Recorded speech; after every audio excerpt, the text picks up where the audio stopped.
As the country continues to grapple with COVID-19 cases, one medical doctor is reminding Jamaicans about the importance of adhering to the protocols. Shamela Pullen tells us more in this evening's health report. The coronavirus, or COVID-19, continues to spread mainly through close contact with someone who has been infected with the virus.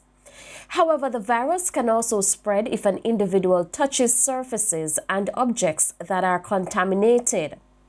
Family physician Dr. Orville Nemard says, oftentimes people forget this, and so symptoms are easily ignored for something else. So we see a lot of persons who come in saying, oh, it's just my sinuses, or, it's just an allergy. But that what they consider sinuses or an allergy turns out to be COVID infection. So once you have a respiratory ailment, whatever it is, bear that in mind and take the necessary precautions, and if at all possible, go get tested. Dr. Nemard is reminding citizens to wash or sanitize their hands regularly and to avoid touching the face. He says although persons may want to stay socially connected, it's important that they stay physically distant. We know the spread of COVID-19 has to do with proximity.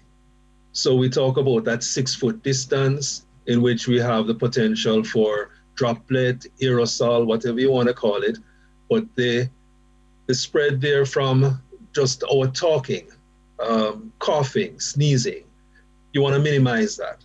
Dr. Nemard also provided tips on what persons can do if they have mild symptoms of the virus and are staying at home. If you have a fever, take paracetamol. There's data which suggests that vitamin D3 does help in terms of persons who get infected.